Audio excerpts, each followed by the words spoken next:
प्यारे बच्चों, चलिए आज कोशिका द्रव्य के बारे में पढ़ते हैं। तो यहाँ पर देखिए बच्चों, दिया गया है पहला नंबर में, इसमें पानी की मात्रा अधिक होती है। कोशिका द्रव्य में पानी की मात्रा क्या होती है? अधिक होती है। उसके बाद दूसरा दिया गया, देखिए बच्चों, इसमें कोशिका का अन्य अंग जैसे माइटोकॉन्ड्रिया, लवक, अंतःपद्रवी जालिका, केंद्रक पाए जाते हैं।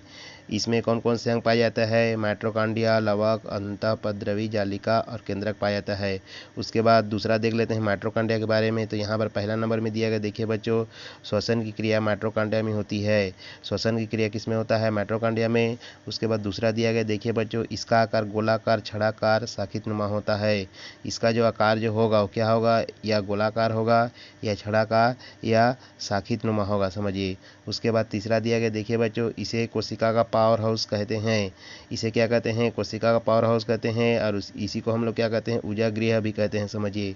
उसके बाद देख लेते हैं लवक के बारे में। तो लवक यहाँ पर दिया गया, देखिए बच्चों, तीसरा नंबर में, लवक पादप कोशिका में ही पाया जाता है। लवक जो होगा ये किस में पाया जाएगा? पादप कोशिका में ही, जंतु कोशिका में नहीं पाया जाएगा, समझिए। उसके बाद यहाँ पर देख लेते हैं नीचे में, लवक दो प्रकार के होते हैं। और उसका जो पहला प्रकार है, तीसरा नंबर में दिया गया, देखिए बच्चों, रंगहीन लवक। इसमें वड़क नहीं पाया जाता है, जैसे मूली, आलू।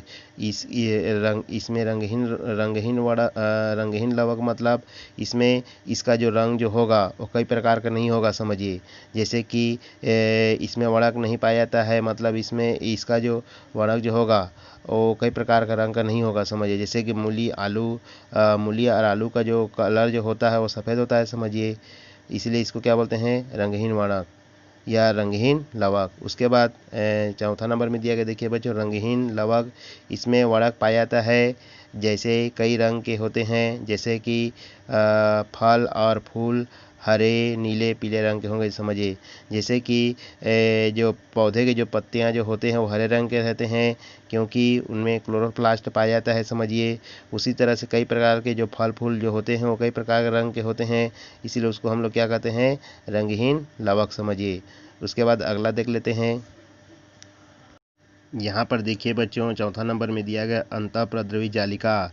पहला नंबर में दिया गया, सूक्ष्मदर्शी से देखने पर खुरदुरी चिकनी दिखाई देती है। इसको अगर हम लोग सूक्ष्मदर्शी के द्वारा देखेंगे तो ये कैसे दिखाई देगा?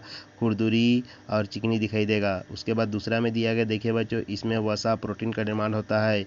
इसी में अंतःपद्रवी जालिका में क्या बनता है? अंतःपद्रवी जालिका में वसा और प्रोटीन का निर्माण होता है, समझिए। उसके बाद पाँचवा नंबर में दिया गया, देखिए बच्चों, गाल्जी काय। तो पहला नंबर में दिया गया, देखिए बच्चों, यह कई सारी झिल्लियों से मिलकर बना होता है। यह कई सारी झिल्लियों से मिलकर बना होता है, समझिए। और दूसरा में दिया गया, कोशिका में गाल्जी काय की संख्या अलग अलग होती है।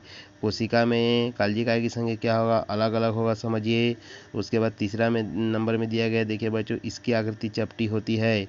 इसकी जो आकृति जो होगा क्या होगा? चपटी होगा, समझिए। उसके बाद दिया गया चौथा नंबर में, यह कोशिका के अंदर स्रावित पदार्थों के संग्रह एवं परिवहन में सहायता करता है। यह कोशिका के अंदर स्रावित पदार्थों को क्या करता है? संग्रह करने का काम करता है। संग्रह मतलब एकत्रित, और परिवहन मतलब क्या करता है? एक जगह दूसरे जगह भेजने का काम करता है, समझिए। उसके बाद लास्ट दिया गया है, लाइसोम का निर्माण करना। इसी में क्या बनता है? लाइसोम का निर्माण होता है, समझिए। इसके बाद अगले दिन अगला टॉपिक पढ़ेंगे बच्चों। धन्यवाद।